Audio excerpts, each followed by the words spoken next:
Hello class 10। So previous lecture में हमने question first किया था 1.2 एक्सरसाइज का।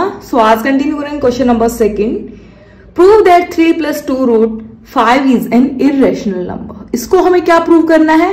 इरेशनल प्रूव करना है। जैसा कि हमने पिछले क्वेश्चन में प्रोसीजर यूज किया था, वही प्रोसीजर इस क्वेश्चन में यूज करेंगे। पहले क्या करना है हमें? 3 + 2 रूट 5 को इरेशनल प्रूव करना है। क्या प्रूव करना है? इरेशनल। IRR मतलब इरेशनल। हम इसको एज्यूम करके चलेंगे कि ये कैसा नंबर है? रैशनल नंबर है। ठीक है, प्रूव करना है इरेशनल। मान के चलेंगे कि मान लिया कि ये एक रैशनल नंबर है। फिर एक कॉन्ट्राडिक्शन या इम्पॉसिबल सिचुएशन मान सकते हो। एक सिचुएशन क्रिएट कर देंगे, इम्पॉसिबल सिचुएशन। इम्पॉसिबल सिचुएशन का या कॉन्ट्राडिक्शन का मतलब होगा कि जो हमने अज्यूम किया था रैशनल नंबर, वो हमारा डिसीजन रॉन्ग था। कॉन्ट्राडिक्शन प्रूव करती है कि हमारा डिसीजन यानी अजम्पशन क्या है? रॉन्ग है। रॉन्ग है मतलब वो रैशनल नहीं है। तो क्या प्रूव हो जाएगा? प्रूव हो जाएगा कि वो इरेशनल नंबर है, और यही हमें प्रूव करना है। इस तरह से हमारा ये क्वेश्चन प्रूव हो जाएगा। So let's continue question number second. ये प्रोसीजर थोड़ा सा है तो कंफ्यूज नहीं होना है। सो सबसे पहले लिखेंगे let us assume 3 + 2 root 5 is an irrational number. Irrational number हम मान के चलेंगे कि लेट अस अज्यूम, इसको मान के चलेंगे कि कैसा नंबर है? रैशनल नंबर है। अगर ये रैशनल नंबर है तो ये किसके इक्वल होगा? ये P/Q के इक्वल होगा, क्योंकि रैशनल नंबर P/Q के इक्वल होता है। Where P and Q are these, okay, and Q not equal to 0. Also P and Q are co-prime, ये भी लिख सकते हो आप। ठीक है, अगर ये इसके इक्वल है तो हमारा जो नेक्स्ट प्रोसीजर क्या रहेगा? जो इसके अंदर इरेशनल नंबर है, जो अंडर रूट के अंदर वाली वैल्यू है ना हमारे पास, इस वाली वैल्यू को छोड़ के बाकी सभी को राइट साइड लेके जाना है। ये प्रोसीजर रहेगा। ठीक है, सबसे पहले इसको देखो, ये 3 इधर प्लस है ना, इसको जाके प्लस को उधर जाके माइनस कर दो। सॉरी, 3 प्लस है इधर, तो इधर जाके ये -3 हो जाएगा। ठीक है, अब देखो 2 ये मल्टीप्लाई में है, अब पूरे के डिवाइड में चला जाएगा 2। ठीक है, क्या चला जाएगा? पूरे के डिवाइड में 2। पहले जो इसके साथ है ना उसको पहले नहीं उठाना है, जो इससे अलग है, इसके साथ वाली टर्म से जो अलग है, पहले उसकी साइड चेंज करोगे। -3 हो गया।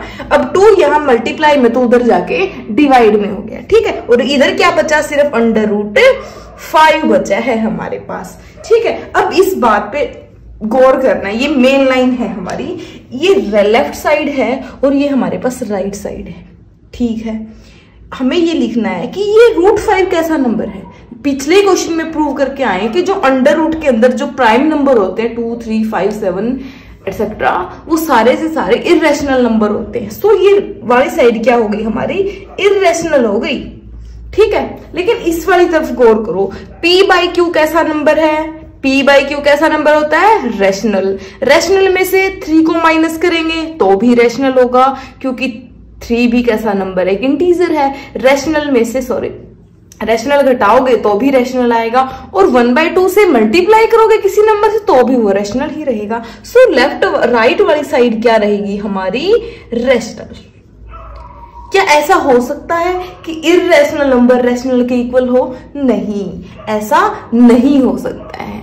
ठीक है, तो ऐसा नहीं हो सकता है, इसका मतलब हमने इम्पॉसिबल सिचुएशन डाल दी है। अब इम्पॉसिबल सिचुएशन आने के बाद अजम्पशन रॉन्ग लिखते हैं। सो उससे पहले ये लाइन लिख लेते हैं कि एग्जाम में कैसे लिखनी है हमें। पहले हमें लिखना है as √5 is an irrational number, यानी कि जो ये वाली साइड है ये कैसा नंबर है? इरेशनल नंबर है। जबकि जो ये वाली साइड है, फिर लिखेंगे P/Q -3 × 1/2 is a rational number।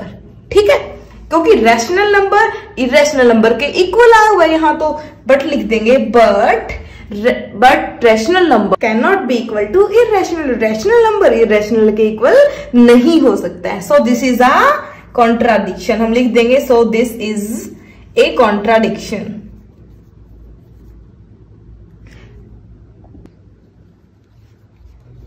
So this is a contradiction. So our assumption is wrong.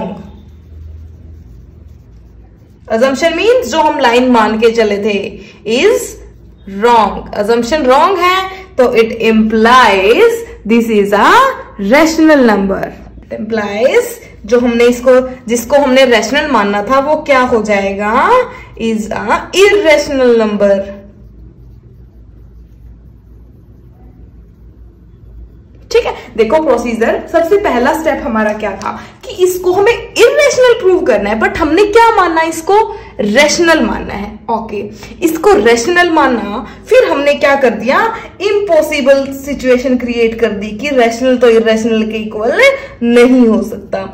नहीं हो सकता इसका मतलब कॉन्ट्राडिक्शन। कॉन्ट्राडिक्शन का मतलब अजम्पशन जो हमने माना था वो क्या हो गया, रॉन्ग। अजम्पशन क्या था, ये रैशनल है, ये रैशनल नहीं हो सकता, इसका मतलब ये कैसा नंबर है, इररेशनल नंबर होगा। ठीक है, this is a very simple question, simple method, but आपके लिए एक न्यू मेथड है तो आपको कंफ्यूजिंग हो सकता है स्टार्टिंग में। ठीक है, सो 2000 क्वेश्चन करोगे, थोड़ी और अंडरस्टैंडिंग बढ़ाओगे तो आपको ये पॉइंट क्लियर हो जाएगा। ओके, रटने की जरूरत नहीं है इस क्वेश्चन को करने का, सेम यही प्रोसीजर है हर एक क्वेश्चन को। ठीक है, नेक्स्ट लेक्चर में हम नेक्स्ट क्वेश्चन करेंगे। कोई डाउट है तो पूछ लेना, और बाकी पूरे चैप्टर की एक प्लेलिस्ट का लिंक आपको डिस्क्रिप्शन में मिल जाएगा जिसमें चैप्टर के सारे क्वेश्चन होंगे वहां पे। Okay, thank you.